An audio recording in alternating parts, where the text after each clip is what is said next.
Hey BookTube, so I am back, this time with a video that I want to do discussing a book that I recently finished, and it's Robert Ludlum, his Bourne Identity, and can you guess how much I paid for it? Right there in the corner. I don't usually read thrillers. I used to a lot when I was a teen. I read a lot of thrillers, including a lot from this author as well, but I haven't read any thrillers for quite a while, but I have the 3 volumes that he wrote on the Bourne trilogy. I've had them sitting on my shelf for quite a while, and I've always thought that one day I would go back to them and give them a try, because as a teen, I tried reading this book as a teen quite a while ago, and I couldn't get into it. I think I read about 100 pages, and I think it was because it was too much for me. Not in the sense that the thriller was not something I hadn't encountered before, but it seemed like he was writing writing in a way that left me behind. I couldn't keep up with him because there was a lot going on that was not being explained, that you had to infer as you went along, and I couldn't keep up with that. Also, I distinctly remember thinking that this book was written was very complicated in its language, and I tripped over that, even though I had read quite a few classics by the time I got to this. But anyways, here I am, probably 7 years later, giving it a read, and not the same thing happened, but I had a different. In the first 100 pages, again, I thought about quitting this book, and the reason for that is because of the very beginning. In the very part of the gimmick of this whole book, if you don't know, and I'm going to give lots of spoilers, so if you're not into spoilers, if you want to read this thriller or this series, then you get spoilers. I'm going to be spoiling a lot for you, and but anyways, the first 100 pages, part of the gimmick of this book is that we have this character who's shot a number of times, and including a bullet, I believe, to the head that damages his brain just enough where he completely forgets everything about his life. And he's in isolation. There's this drunken, disgraced doctor who's brilliant, and who rehabilitates him, and they try to figure out who his identity is, and then he kind of goes out into the world trying to discover who he is, and finds out along the way that a lot of people are trying to kill him, and that he has all these mental resources and muscle memory that allow him to fight back in a very powerful way. So, and in the first 100 pages, he takes a woman hostage because he thinks that if he walks out with this woman, it'll be a disguise that allows him to trick up any killer who's watching the hotel that he's in.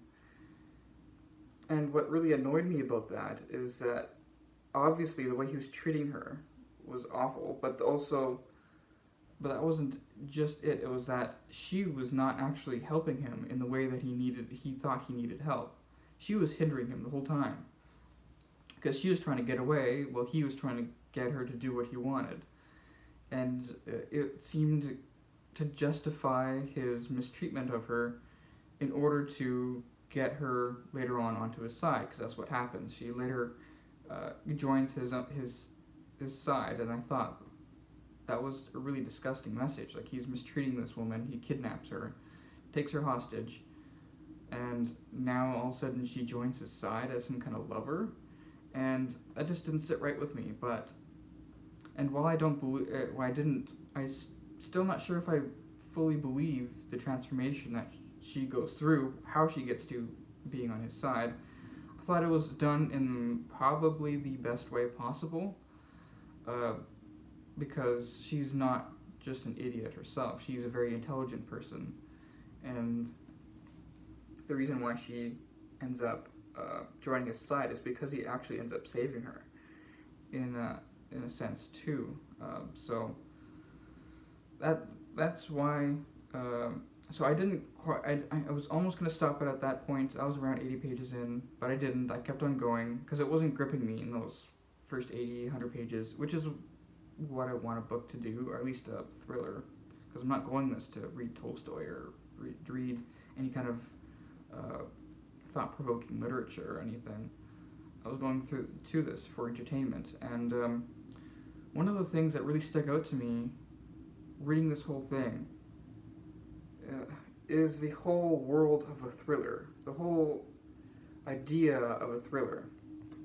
And you could call it, maybe pretentiously, the philosophy of a thriller, where the whole world that is portrayed in this thriller, and from my memory, a lot of the thrillers that I've read before, when I was a kid or a teen, is that the world is this bleak, corrupt place full of just levels and levels of secrecy and betrayal and motivated completely by self-interest and completely just an all-around bleak view of how governments and how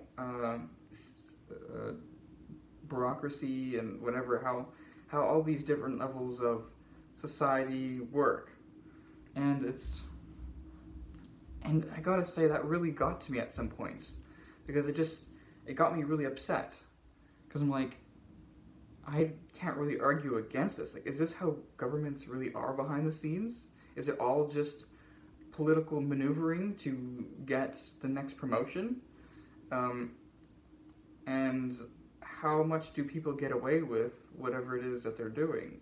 Like, are they doing stuff behind people's back and they're getting away with it? And it doesn't seem like a very positive. It's not at all a positive view of human society at all. And the only way that thrillers like this can make up for that bleak view of society, is that you have this one strongman character, and here it's Jason Bourne, who is or sort of rogue against the system, where he doesn't fit into this system where he used to. Most thrillers like to have it as like an ex-CIA agent, and Jason Bourne is kind of that, but he's not ex. He's just a person who lost his memory and doesn't realize that he is a part of the CIA. And he doesn't realize, and so he's like this character running off of these basic principles of what he thinks is right, while also trying to figure out his identity. And that is the motivating factor of what redeems the bleakness of this world, because in the end he prevails. And I'm gonna spoil the ending of this.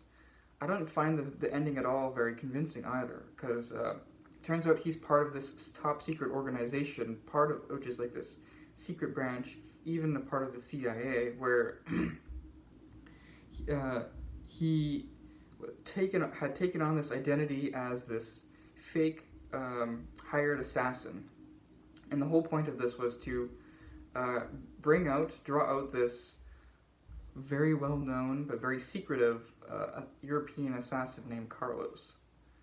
And Carlos is very known to be one of the hit killers for a lot of famous murders of like statesmen or politicians or like rich people in general.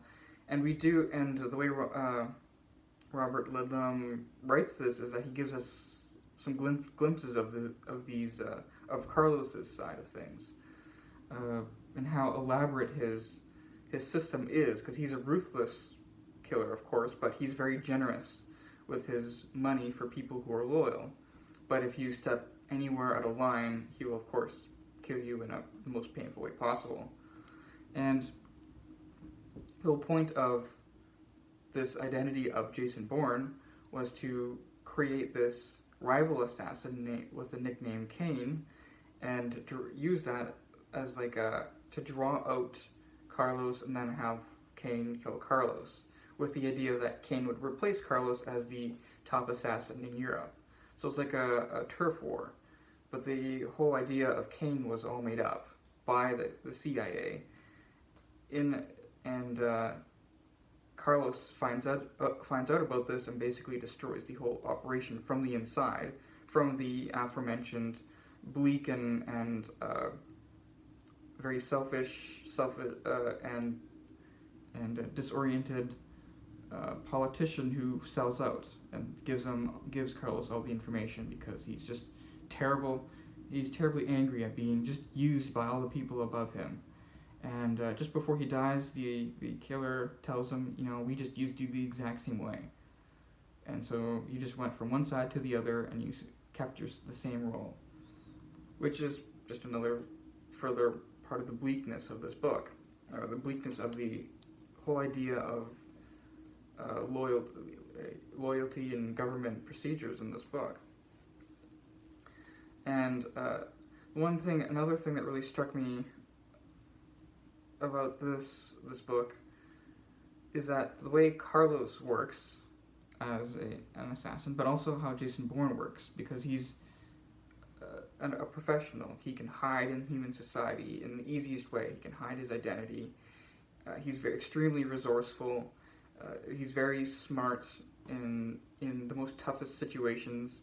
He's like an expert actor. He can act like a billionaire or a millionaire shopping for clothes in one moment, and then another moment he can act like a disgruntled husband who's looking for his wife. So he's extremely resourceful, and what I get from both of them is that they exploit humanity in their weakest links, and that's how they get away with a lot what they do, because especially with how we see Jason Bourne works, he's like, the natural human tendency in this situation is to do this, and so he'll exploit that, like by putting theoretically putting some pressure there, whatever that is. Maybe that's throwing a rock at a window, or whatever. And then that person will go and naturally gravitate to that point, and then he will be able to walk around this entire figure and manipulate this figure because of that, in order to get his way, whether it's to get to some kind of security, get through security, or to get some information that he wants or something, right? It's very manipulative, and it really makes you wonder about yourself too. Like, how many times do you encounter something where you don't know that you're being manipulated in a way that, say, I would call him a genius, like Jason Bourne could manipulate you. And I see that a lot with villains in other novels too, where you have the one that comes to mind, that'd be like 1984, or even Brave New World, some dystopians, which I guess is not totally far off the mark, because thrillers are, I would say, dystopian, but they're almost dystopian that eerily looks like our world, like measure for measure, just our world versus the thriller world. You can imagine a society that's as corrupt as the governments and the secrets and whatever that are in a thriller. But you have this, but in other books too, like other villains, and even, especially when the villain is a genius, they have this level of perception that goes with their utter nihilistic attitudes that really show that they are disgusted by the weaknesses of humanity, that are so prone to being manipulated in the most base way. And it's very interesting to think about that conception of human nature, because of course I'm sure we've all thought about that at some sense, the weaknesses of human nature, and you've despaired over them, whether or not you acknowledge that in yourself or you just see it out in the world and you look at the corruption of the world and you're just so fed up with things, which is what the worldview of this book really says, really brings out, at least. And like, the more genius that you have, the more you can manipulate it, and the more you're disappointed at the lack of any kind of principle that people have, how easy it is to draw them out based off of their most corruptible features, whether that's through greed. Like for example, Jason Bourne manages to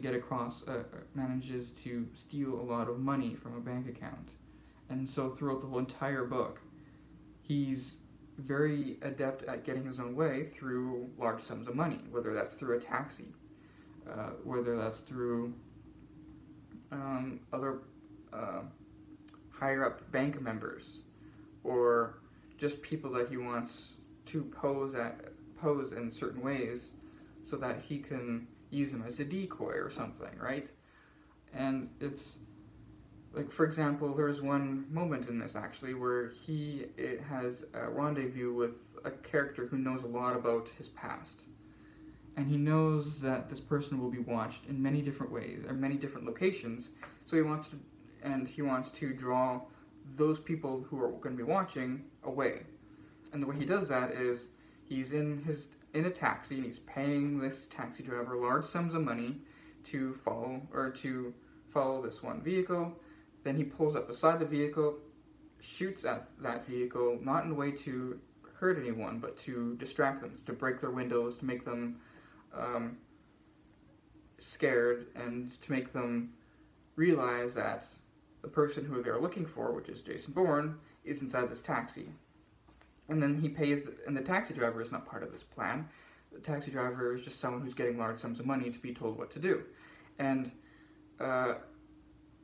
just as Jason Bourne does that, he makes sure to, as they go around a corner or something, he throws a large sum of money into the taxi driver's lap and tells him to just get the heck out of there. And then he gets out of the taxi, so that the taxi, when it drives away, the people who were in that vehicle that they were following think that Jason is still inside that taxi. So then they follow that taxi, and they radio all their buddies who are watching for the rendezvous to follow also that taxi and maybe cut it off. So then here you have this innocent person this terrified innocent person who just had his passenger shoot at another vehicle and get out. Now he's trying to get away from these trained killers with guns, thinking he's got the man that they want inside the back of the taxi. So, and you see things like that. Would any kind of money be worth that for anyone? You don't know what you're getting into, but somehow these people like Jason Bourne, they can use these tactics to manipulate people, and it doesn't paint a pretty picture of the world. And I know I've said that a lot, but that was my main takeaway with this book. Even if there wasn't, like, obviously with thrillers, not every aspect of it's going to be believable, but I found this one was very entertaining despite that.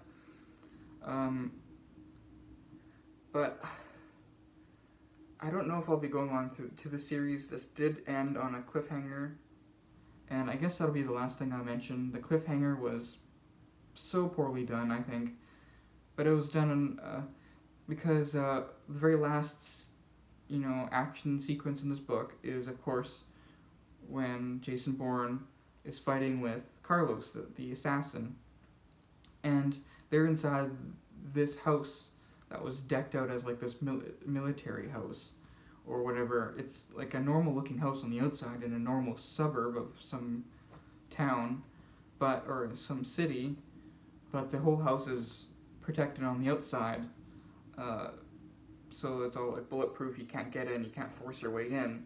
So, but the way the fighting happens is that he draws the killer into the house, or the assassin into the house, and then basically the doors are closed, and it's basically the two dueling off in this isolated capsule of this house.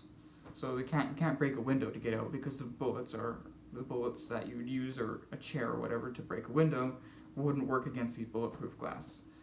And the doors are bulletproof as well, so they work as shields, that kind of thing. But at the very climax of the moment is when Jason is shot a couple times and he's lying on the ground and he can't really move that much anymore. And then the killer, who Carlos, or the assassin, is standing over him, pointing his gun at him, and he's ready to kill him because Jason's gun has run out of ammunition. And all of a sudden, the front door is forced open, and a whole bunch of people rush in.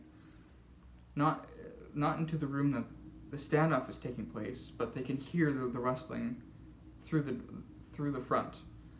And what Carlos does is he calls out to the people saying he's in here, and then he himself leaves without doing anything to Jason, which is completely anticlimactic to the motivations we've been getting through the little snippets of Carlos's perspective.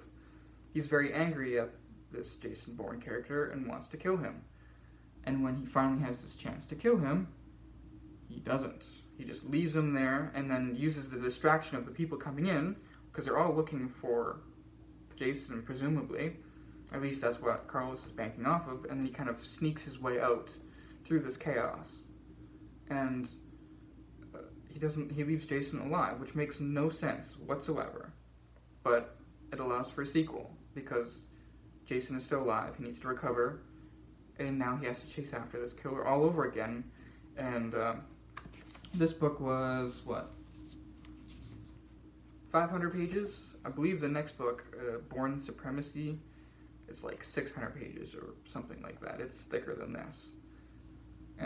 And I have both this volume this Bourne Supremacy, and then I think it's Bourne Ultimatum. I have those other two volumes on a different bookshelf, but I really don't know if I'll read them. Maybe I will. We'll see. I don't know if it'll depend if I'm in the mood to enter into this really depressing thriller world again, and then get that kind of bleak perspective of the world. I'm not to say that the bleakness takes away from the thrilling story. There's many spots of this book where I couldn't put this book down, so it did its job in that sense. But still, that bleakness really does get to me in a way that it does not do in a more nuanced book like 1984 or Brave New World. Those are some of my favorite books, but for some reason the bleakness of this one really hit me. So I think I'll leave the discussion there. I spoiled the book enough, and I don't know how much sense I've been making, or if I've said the points that I really wanted to make about this book, but I'll leave that one there for now, and I'll see you next time.